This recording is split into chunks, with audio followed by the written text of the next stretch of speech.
தினம்தோறும் விளக்கேற்ற நல்ல எண்ணெய் இதயம் நல்லெண்ணெய்.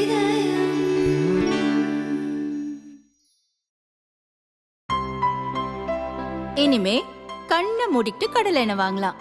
ஏன்னா மந்த்ரா கடலை எண்ணெய் இதயத்தின் தயாரிப்பு.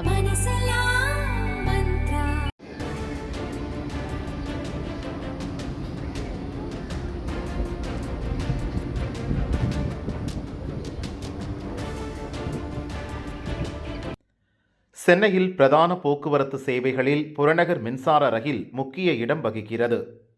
வேலை, படிப்பு, வியாபார ரீதியாக தினமும் ஏராளமானோர் பயணிக்கின்றனர். இன்று காலை வழக்கம் போல் செங்கல்பட்டிலிருந்து பீச் ஸ்டேஷன் சென்று கொண்டிருந்த மின்சார ரயில் 7:50க்கு தாம்பரம் வந்தபோது சிக்னல் கோளாறால் நிறுத்தப்பட்டது. அதே நேரம் தாம்பரத்திலிருந்து புறப்பட வேண்டிய மற்றொரு மின்சார ரயிலும் புறப்படவில்லை. அடுத்தடுத்து செங்கல்பட்டிலிருந்து பீச் ஸ்டேஷன் செல்லும் ரயில்களும் நிறுத்தப்பட்டன. சுமார் அரை மணி நேரத்திற்கு பின்னர் சிக்னல் கோளாறு சரி செய்யப்பட்டு புறநகர் மின்சார ரயில் சேவை சீரானது. ஆங்காங்கே நிறுத்தப்பட்ட ரயில்கள் ஒன்றன் பின் ஒன்றாக புறப்பட்டு சென்றன.